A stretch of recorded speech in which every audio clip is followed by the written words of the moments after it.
So this week I'm joined by the one and only Indy. And our first question is, if I could have any monster as a pet, what would it be? That's not really too hard of a question for me. Definitely a werewolf. Unless I already have a Indy.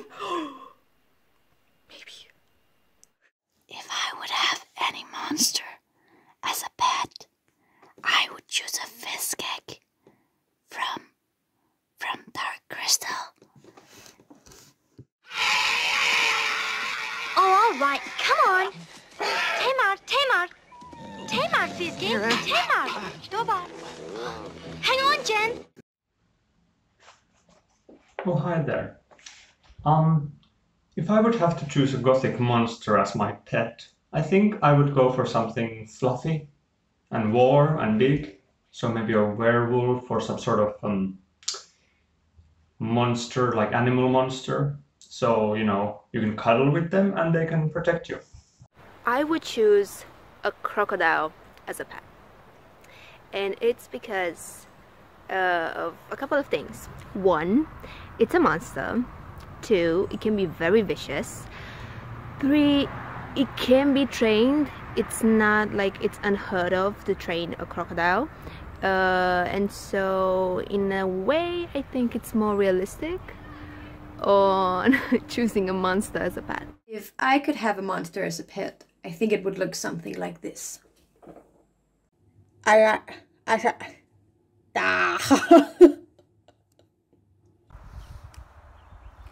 I could have any monster as a pet, I mean, that one is so easy. It would be a gremlin.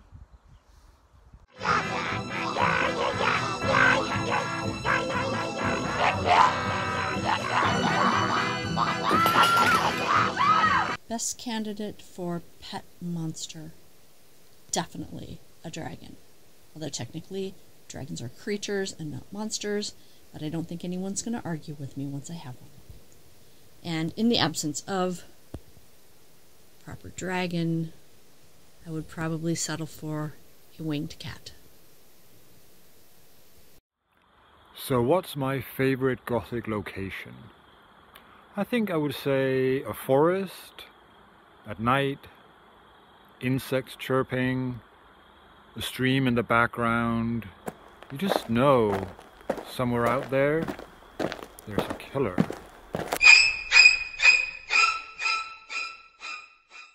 My favorite Gothic location is a forest.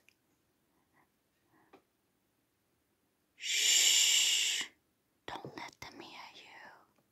My favorite Gothic location is probably when you take something that's ordinary and you make it scary. But I'll always be a sucker for the haunted castles. So those are my favorite. My favorite Gothic place, in addition to the here and now, is Limburg Abbey, the ruins of Limburg Abbey.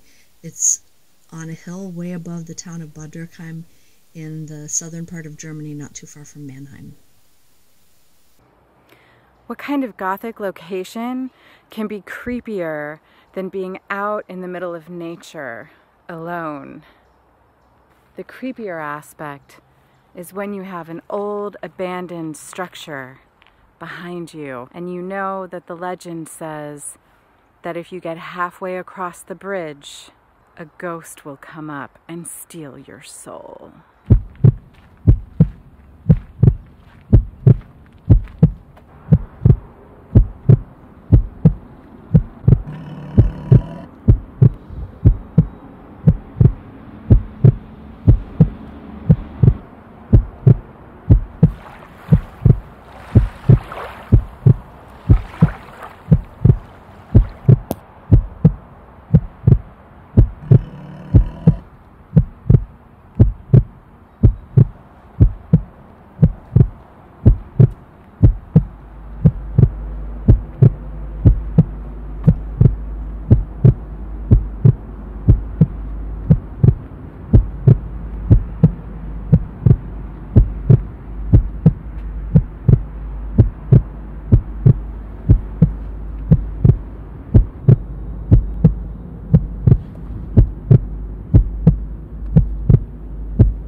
And my favorite Gothic location is definitely the crypt.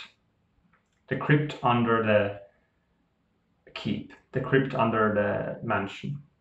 I like the crypts because they have darkness, they have secrets, they have an atmosphere. And you don't need any jump scares, you don't need even to describe the horror that is lurking there, because our imagination does the work for us. Now, I can't say that I have a specific favorite Gothic location that gives me the heebie-jeebies, and for me, I feel like any place can be considered a Gothic location. Like anything. It can be outside, in the daylight, while you're walking in a nice looking park and you hear footsteps behind you and you hear a scream somewhere in the distance. And what was that?